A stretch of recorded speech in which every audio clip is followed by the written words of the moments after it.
अस्सलाम वालेकुम स्टूडेंट्स, आज हमारा टॉपिक कंपाउंड्स है। कंपाउंड्स को स्टडी करने से पहले हम थोड़ा पीछे जाते हैं और एक क्लासिफिकेशन चेक करते हैं। ये जैसे कि मैटर पे हमने बताया था कि मैटर को जब हम क्लासिफाई करते हैं तो दो चीज़ों में क्लासिफाई करते हैं, एक सब्सटेंस होता है और एक हमारे पास मिक्सचर होता है। सब्सटेंस आगे से जब फर्दर क्लासिफाई होता है तो एलिमेंट्स और कंपाउंड्स में होता है। एलिमेंट्स हमने स्टडी कर लिए हैं, नेक्स्ट हम कंपाउंड स्टडी करेंगे। कंपाउंड्स क्या होता है? कंपाउंड एक सब्सटेंस होता है जो दो या दो से ज़्यादा एलिमेंट से मिलकर बनता है। ठीक है, compound is a substance made up of two और मोर एलिमेंट्स। अब वो जो दो या दो से ज़्यादा एलिमेंट्स है वो कैसे मिलते हैं? केमिकली मिलते हैं, chemically combined in fixed ratio. Okay, compound is a substance in which two or more elements chemically compound in a fixed ratio। Chemically combined कैसे होते हैं? जैसे कि हम यहाँ पे हाइड्रोजन और ऑक्सीजन का देखते हैं। हाइड्रोजन पहले हाइड्रोजन फॉर्म में था, ऑक्सीजन था। जब ये दोनों मिलते हैं तो एक नया कंपाउंड डेवलप होता है, वो जो हमारे पास वाटर होता है। पहले ये दोनों गैसेस फॉर्म में थे, फर्दर जब ये केमिकली कंबाइंड हुए हैं तो ये लिक्विड फॉर्म में कन्वर्ट हो गए हैं।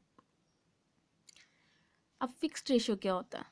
केमिकली कंबाइंड तो हमने देख लिया है कि जब वो आपस में मिलेंगे तो उनकी प्रॉपर्टीज़ चेंज हो जाएंगी। पहले वो गैस में थे तो बाद में वो लिक्विड में कन्वर्ट हो गए।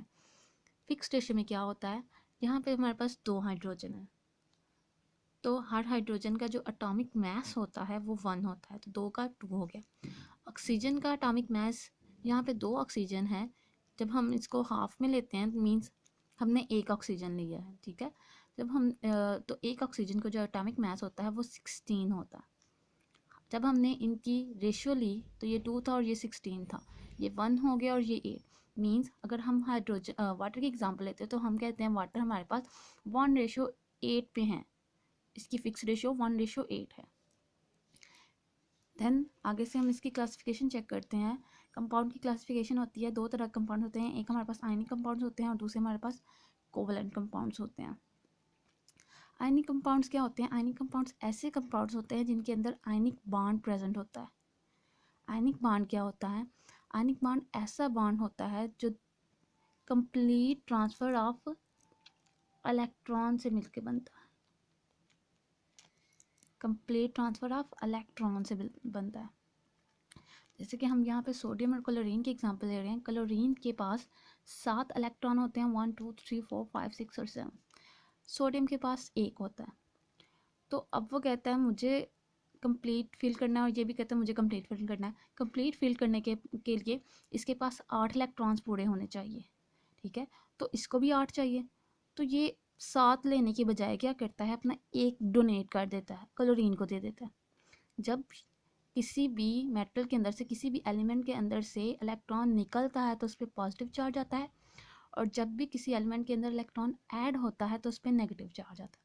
जब ये अपना इलेक्ट्रॉन इसको दे देगा, ये अपने 8 पूरे कर लेगा, तो इस पर पॉजिटिव चार्ज आ जाएगा और इस पर नेगेटिव चार्ज आ जाएगा, पॉजिटिव और नेगेटिव। अब इसने क्या किया है, अपना कंप्लीट इलेक्ट्रॉन इसको ट्रांसफ़र कर दिया है, तो इन दोनों के दरमियान जो बॉन्ड बनेगा वो आयनिक बॉन्ड होगा। और ऐसे कंपाउंड जिनमें आयनिक बॉन्ड प्रेजेंट हो वो आयनिक कंपाउंड्स कहलाते हैं, जैसे कि NaCl KBr। इसके अलावा जो हमारे पास आयनिक कंपाउंड्स होते हैं इनका मेल्टिंग और बॉइलिंग पॉइंट्स, मतलब जिस पॉइंट पे ये बॉयल होना शुरू होते हैं वो बहुत ज़्यादा होता है। जैसे कि वाटर का होता है वो 100 डिग्री सेल्सियस होता है। वो क्यों ऐसा होता है? क्योंकि अगर एक नेगेटिव चार्ज प्रेजेंट होता है ना, मीन्स क्लोरीन है, तो साथ ही उसके सोडियम प्रेजेंट होगा पॉजिटिव चार्ज, फिर साथ क्लोरीन, फिर साथ पॉजिटिव, मतलब ये एक दूसरे को आपस में बाइंड करके रखते हैं।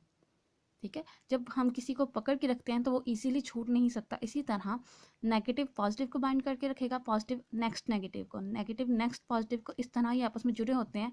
इनको अलहदा करना बहुत ज़्यादा मुश्किल होता है, दैट्स वाई इनका मेल्टिंग और बॉइलिंग पॉइंट बहुत ज़्यादा होते हैं।